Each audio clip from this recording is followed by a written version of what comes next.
Welcome to the creative community.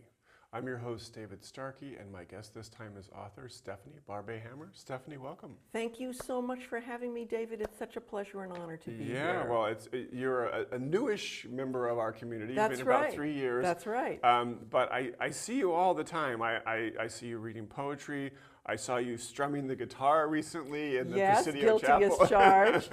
I know you're a writer of fiction, a writer of poetry, nonfiction.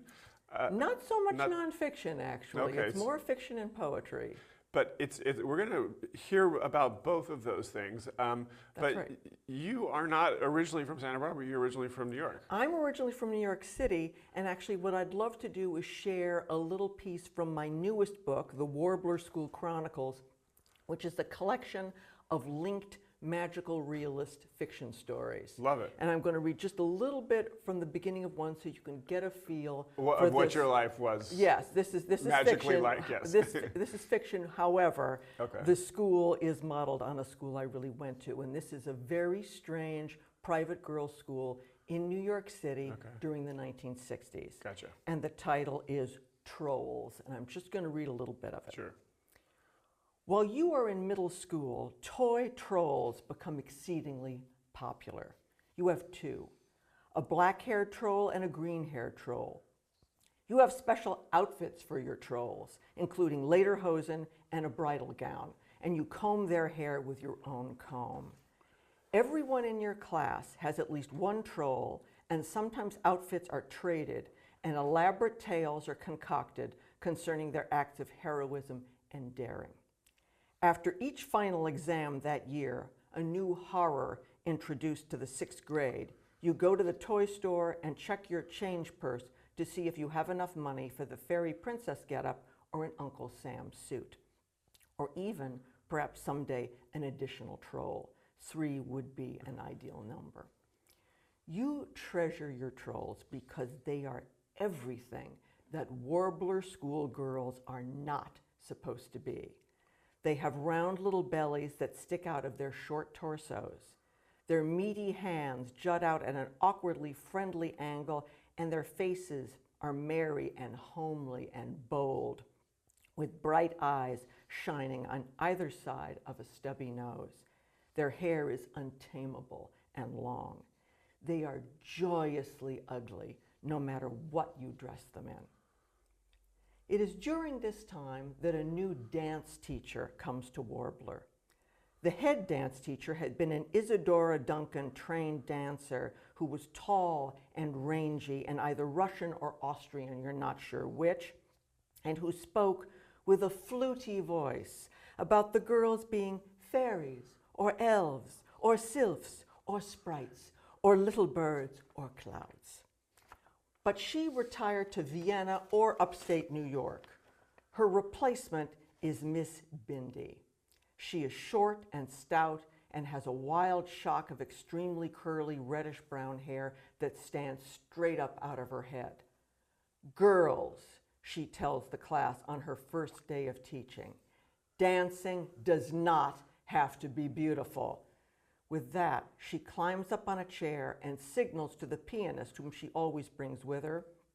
He plays a loud, discordant chord as Miss Bindi jumps down onto the floor and stamps her feet.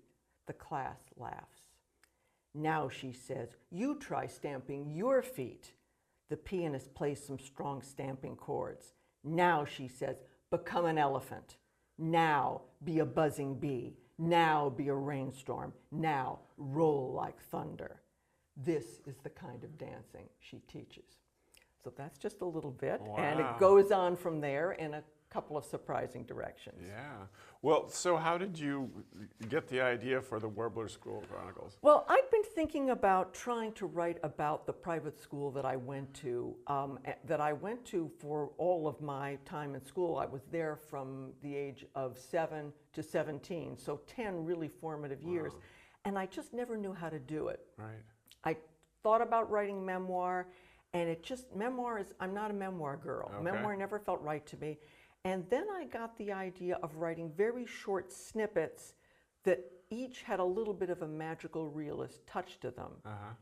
And I'm very grateful to our mutual friend Max Talley, who uses a double in one of his shorter flash fiction pieces. And I thought, that's what I need. I need a double. Right. And there's a double who runs through this story along with the narrator protagonist. And somehow the introduction of the double just freed the work up. And I could write it very easily. Yeah. But that is a really familiar story to me, wanting to write about something and not knowing what the form is going to be. And then once you find that, it's like a key, right? Exactly. And it's like, okay, I can sit down all day and just write because I suddenly have it. But it may be years before you come across it. Yes, absolutely. I tell friends it took me to turn 70 to be able to write about being 7. It just takes that long sometimes. And you just came across this idea and suddenly.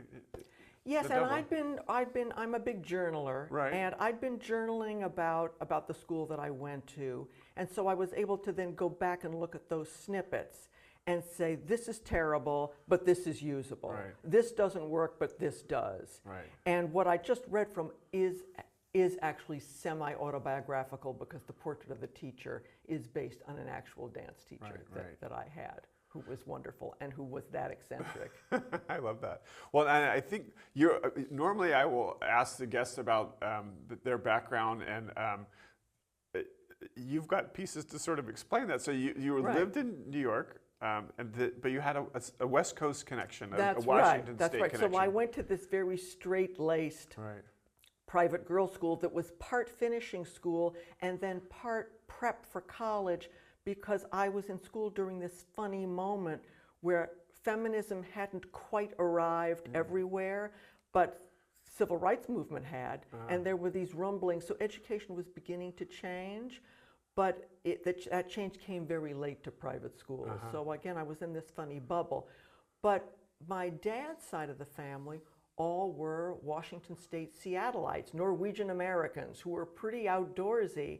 And it was thanks to them that I experienced the West Coast very early on. So is this your summer vacations? Yes, in fact, this next poem is about wading in the Pacific Ocean in 1963, and I'd love to share that with you. I would love to hear it. Okay, here it is. And this is from City Slicker. Okay. The first time I walked into the Pacific was a mistake. Laughing in our corduroy pants and matching tops, my cousin and I egged each other on to go past waiting, bit by bit, the parents not watching us carefully, till we got our legs soaked, the cloth sticking to the skin, the stain blooming upward. The water ballooned our underwear out from inside the sodden, heavy pants. We'd started with toes, but the water was so cold and delicious and giggling. That water said, "Let me darken those pants." The water talk won, as water always does. It felt inevitable and slow and certain, so we both got wet past the waist and beyond to the ribs. My cousin's mom didn't yell, but she must have called us back somehow. And when we got back to shore, she stripped us of the dripping wreck of our child apparel, stuck us in grown-up giant parkas with bandanas for panties. Why this propriety? I guess those tiny girl privates couldn't be left naked, even under a coat. Our pants and tops flapped in the wind on a makeshift clothesline. We pranced in our parka dresses, waving at the sea. Okay, so that could never happen at the Warbler School. Right, exactly, exactly. So the West Coast represented for me from very early on this, well, outside, which was wondrous to someone who grew up in apartments, and also a place of freedom where the rules could really get bent, if not broken, without any adverse effects. Right. So the West Coast actually always fascinated me. Pause here, because I do want to know how you got, we're talking about your childhood, and you read these two really striking examples of memories coming back up. How did you get from there to here. And I know we're talking about decades. What, Sure. thumbnail version. Sure. Well, I can give you two origin stories Okay, about me as sure. a writer. The first one is quite fast, and that's I learned how to read belatedly at around 6½. Oh, interesting. Thanks to Dr. Seuss. Ah, okay. My mother brought home these books. She worked at Random House, so we had lots of free books. And I laboriously learned how to read. And I got so excited about Dr. Seuss because the words worked so beautifully. I was a big green eggs and ham fan, sure. which is hard to say. So I remember being so inspired by this that I wrote my first poem at around that time.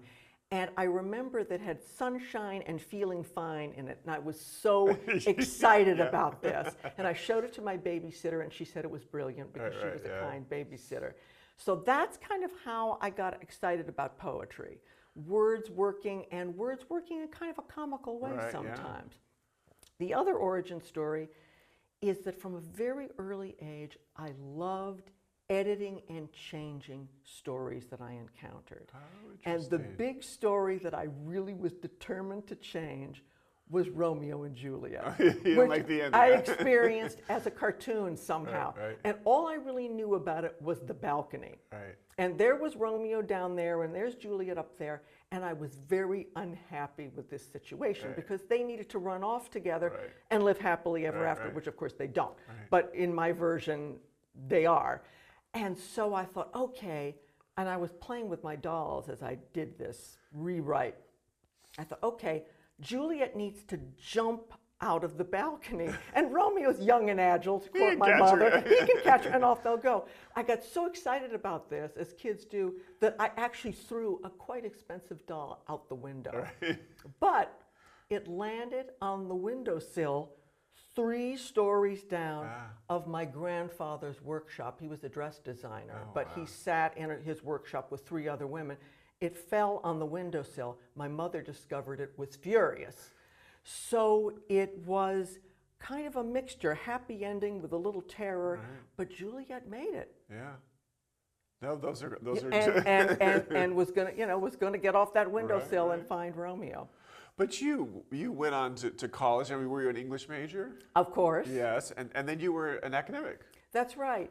At a certain point, writing my own stuff felt hard. It started to feel hard in high school, and it felt hard in college. My parents were broke at this point, and the idea of being an artist felt pretty scary. You already knew what broke was like. Right, and so my very brilliant boyfriend, who was on scholarship, said, become a professor, because if you get tenure, you can't be fired. And I thought, great, you talk about books all day long, and you can't be fired. I'm in. Right. So he didn't go on to do that, but I did. And what did you specialize in? I specialize in comparative literature. As I like to jump between fiction and poetry, I like jumping between national languages and literatures, and I loved being able to do that. Right. So that was, I got a master's at Washington University, and then I got my PhD at UNC Chapel Hill, go Tar Heels. Okay, go Tar Heels, yeah. And German was important, right? I think we're going to learn about that a little bit later. Yes, German has played this very interesting sort of serpentine role in my life. It's the language that I learned later. I started learning French as a little kid. And I'm a big Francophile, but German's important too. So you ended up at UC Riverside, am I was lucky enough to get hired by UCR twice. Oh. They hired me as when I was ABD, so right before I'd finished my dissertation. And then I went away and taught at SUNY Stony Brook and Rutgers for a while. And then my job became a permanent position, and they were foolish enough to hire me a second time, and that's really where I had my career, although I did have visiting gigs at UCLA, UC Irvine, and Pitzer. Pitzer was actually where I had my first gig as a visiting writer, which was very exciting. I was introduced not as a scholar, but as a writer there, and it was the beginning of that transition. So how did I get from being a scholar to being a writer? Students. I had a wonderful student who was the editor-in-chief of Mosaic, which is the UCR undergraduate literary magazine. And the student came up to me after class one day, and I'd been teaching Whitman. And I said, you may know I'm a big Whitman fan. And he said, do you write? Right. And I, of course, had been writing all this You've been time. writing all this I've been scholarly writing stuff, poetry. yeah, I right, just yeah. hadn't shown it. Wasn't sending it out. And I said, yes. And he said, well, you should submit something to us. And I did, and it was accepted, and that was the beginning. So I've always been very taken care of and nourished by students. Yeah, yeah. So if I remember your story, then you finished at Riverside, you moved up to the Pacific Northwest. That's right. But you weren't super happy up there. No, I moved to Whidbey Island, which is totally beautiful. Right. And this was in 2016. And so we experienced COVID there. Right. And it was just too rural for this city girl. And actually, the blessing and the curse was it helped me generate City Slicker, because I thought, wow, I really am a city slicker. Right. Because here I am in this completely beautiful place that people would kill to live in full time. But and you're not I'm like, happy. where's the Macy's? Right, right. Where's the Macy's? I can't, there's no Uber or Lyft, and I don't drive anymore, and at that point was barely driving. Right. So it was really imprisoning.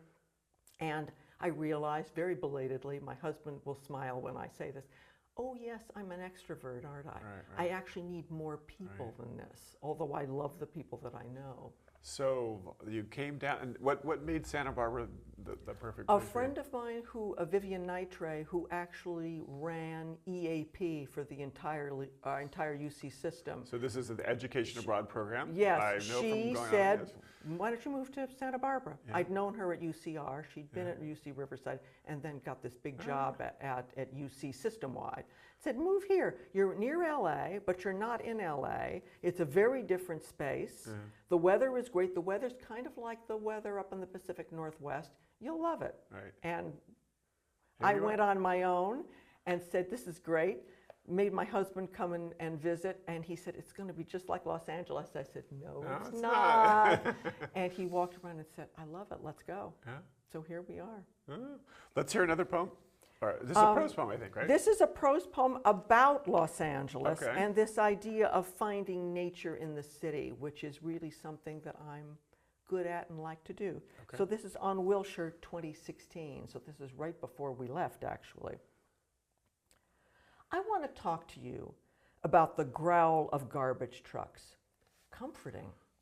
How the footsteps of someone walking on the second floor feels like noisy angels moving the furniture of paradise. Yes, there's a dog up there, skittering. A big dog by the sound of it, but nimble. I want you to feel how the gardeners violating code and using the leaf blower at 7 a.m. is kind of a symphony of irritation, but even that tells you that you are not alone. And there are all kinds of unseen daemons doing all kinds of stuff in your neighborhood. You venture outside and see them. The taco truck handlers eyeballing the placement of said vehicle because it has to be situated exactly right so as to enable customers to approach the window and not piss off the other food truck parkers by taking up too much space in the back. Then there's the guy in torn jeans and a ragged beard getting on the Wilshire bus and wishing everybody a happy Valentine's Day. He's a spirit of benevolence, and now you know that seraphim don't always wear white. I want you to know how this littered city street counts as the great out of doors too, and there's nature here also, although it's not babbling brooks and serene mountains. It's palm trees and mourning doves calling over the gardeners. There's a seagull flying past the rainbow that's emerged over the tar pits. And there are people going, wow, wow, wow, as the gulls climb up that rainbow, everyone taking pictures with their phones, every single person graced by their collective amazements. And then the sunset careening brilliant pink over the alley, the cracks in the pavement jutting determined blades of grass, the trees on the verge of blooming. Oh, wow. That's gorgeous. Thank you. And that, well, it was a gorgeous experience, LA, with actually seeing a rainbow coming up over the tar pits. I have to say, though, I remember living in Mar Vista. I worked for an insurance company in LA, and on Saturday morning at 6 o'clock when the gardener did start that thing, it did not sound like a symphony to You're right. me at all. It was more like a symphony of aggravation, not just irritation. It was only aggravation. Yes. But I love how you're taking some of these things, and like people on the floor above you, they're like angels. Right, moving right. things Well, around. again, as someone who's always grown up in apartments, I'm actually used to those sorts Those of noises, noises. yeah. And a lot people who've grown up in houses find them actually very, very difficult and upsetting. Yeah. But my feeling is, oh, I'm not alone. We live in an apartment now, and I enjoy our neighbors who actually also have a dog. And I'm like, oh yeah, the dog's back. They're home. The dog's excited. And you're happy about that? Yeah. Oh, I love it. It doesn't bug It's you. great. Yeah. No, that's well, great. again, it gets back to my childhood Yeah. growing up in Manhattan in an Yeah. apartment and hearing someone playing the piano a Yeah. couple of doors down. And Yeah. that was great. Yeah. That I got to sort of eavesdrop on some of Yeah, these that's great. other lives. So as you're writing a poem like that, can you tell me a little bit about the process? I mean, how does it come to you, and how does it all come out in a big rush, or what's like that particular piece? That's a great question. With poems, they tend to come out in a big rush. Okay. Fiction is very different. But poems, yeah, and I tend to write on whatever is available when the inspiration comes. I've taken to using my phone, actually. And that one came out pretty much as is. I think I maybe have shortened it a little bit. I have a wonderful friend whose name is Thomas, which is a great poetry name. Yeah. And he says, you know, my poems generally, they come out great or they don't come out well. And I can fiddle with them a little bit, but I don't, I'm quoting him, edit a lot. And I don't edit my poems So you know, this is a good one, this is a bad one. Right, Yeah. yeah. It makes it easy. Yeah, well, it's sad sometimes too, because it's like, oh, I'd love to be able to write about this, but it's just not working It's not right happening, now. yeah, So it's just not going to happen. Well, maybe it'll happen later on. Yeah, maybe. We have about 6.5 minutes left. I'd love to hear a little bit more of your work. Would you be willing to read something else? Yeah, what I'd love to do is actually share a very loose translation adaptation of a poem that was originally written in German. Okay. And I also love to talk about this writer. His name is Hans Arp, also known as Jean Arp, because he was Franco-German. He was born in Strasbourg or Strasbourg, depending. And he was a Dadaist, he was an artist, but also an amazing writer. And this poem isn't so well known, and so I love to have people know about it. The original German is glühen und blühen. German gets a terrible rap for being an ugly language, but can be quite beautiful. And I'm just going to say the very beginning of the poem in German so people can hear it. Wir möchten Rosen kaufen. Wir möchten Sterne kaufen. Was kostet ein glühender, blühender Stern? Was kostet glühen und blühen? So you can hear how pretty that is. And here's my very loose adaptation. Glimmer and blossom. Hey man, got any roses for sale? How about some stars?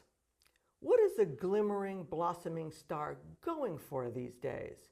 We'd like to buy us some of that glimmer and blossom, but how expensive is it? Does it really cost as much as a lifetime? Seems pricey. My heart blossoms, says the heart. Ashes and dust, answers the emptiness. My heaven glimmers, says the heart. Ashes and dust, answers the emptiness. Well, heck. We'd still like to buy us those roses. We'd still like to buy us some stars. So why don't we ask our buddy, the tightrope walker, if glimmering and blossoming really costs a lifetime? Both of ours? Really? Honey, will you just look at our friend, the tightrope walker? She's a star of the first magnitude, isn't she? How gorgeous she glimmers and blossoms on that tightrope. How she balances and perfectly glistens and blooms. Wow. Was that an easy thing for you to do, to translate that poem, or not? It actually was pretty easy because that poem had been with me such a long time. And here's the scholarly connection. It was the first scholarly paper that I ever did as a grad student in Tallahassee. Okay. So I'd been living with that poem For as a decades, scholar for a very long time.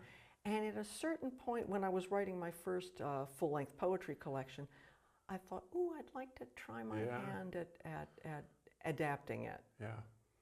It was really fun to do. And it's a really striking poem. We just have a few minutes left. I'm curious now, because you've been here for 3 years, but what's it like to kind of be a writer and come into a new community? I'm asking this knowing myself, having done that several times, that it can be kind of daunting. How do you meet the people, and how do you sort of work into that community? Well, I was lucky enough to have some connections. Okay. A friend of mine from Riverside, the poet Katie Porter, knows Diana Robb. Okay. So Katie said, you must get to know Diana Robb. So on one of the first Thursdays, when Diana was doing the typewriter poetry, I introduced myself to her. Okay. And she's, as you know, she's a good friend. She funded our show for many years. So well, yes, she's an incredibly lovely person. So she and I became friends. Then another connection, Liz Gonzalez, said, you should meet Melinda Palacio. Okay. She's the new poet laureate. You should meet her. So I went up to Melinda at one of the book festivals and said, I hear you're a really nice person, from Liz Gonzalez. And the rest is history. We've become very, very dear friends, and I love her husband, Steve. And then I just met other people. Right. Well, and you've been very good about going to readings, and that's where you meet other folks. Yeah. And it really helped to realize in the Pacific Northwest, oh, wait, I'm an extrovert. Yeah. So if I'm an extrovert, that means I get to go up to people and go, hi, I hear you're nice. Right. Well, I always love to kind of close the show by asking my guests what advice they would give to people who want to, enter the field that they're an expert in. So someone who wants to be a fiction writer, a poet, what are a couple of good pieces of advice? Okay, well, I am a great fan of Julia Cameron, the artist's way. Yeah. I recommend that everybody go to the library and take out one of her books. Okay. And she's written tons of them, but I really recommend The Artist's Way. And it's a 6-week or 8-week long course where you commit to doing these practices, and journaling is the big one, and she's quite strict about it. Right. That she wants you to write 3 pages handwritten, which again feels daunting, but is great to do because handwriting is very different than typing. Okay. It's much more emotional, and if you can't read what you've written, that's fine. The point is just to do it. Right. And I recommend that, and then go hear actual authors read. You can hear them for free at Chaucer's. You can. There's so much going on. They're there all the time. And you don't have to buy a book. You can just go and listen, and there's something about hearing real people who are in the business, so-called, although it's really it ain't much of a business. Yeah, it ain't, but it's a wonderful art form. Right. And experience them. Somebody who was, again, it took a long time, but who I thought about a lot when I was starting to write poetry was W.S. Merwin, who I had the honor of hearing at Smith when I was a senior. Oh, wow. Great memory. I think we're going to have to end on that. Stephanie, it has been a real pleasure to talk to you and to hear your work. Thank you so much. Such a good time. Yeah, wow. Well, The Creative Community is produced by TVSB in Santa Barbara. I'm your host, David Starkey, and we'll see you next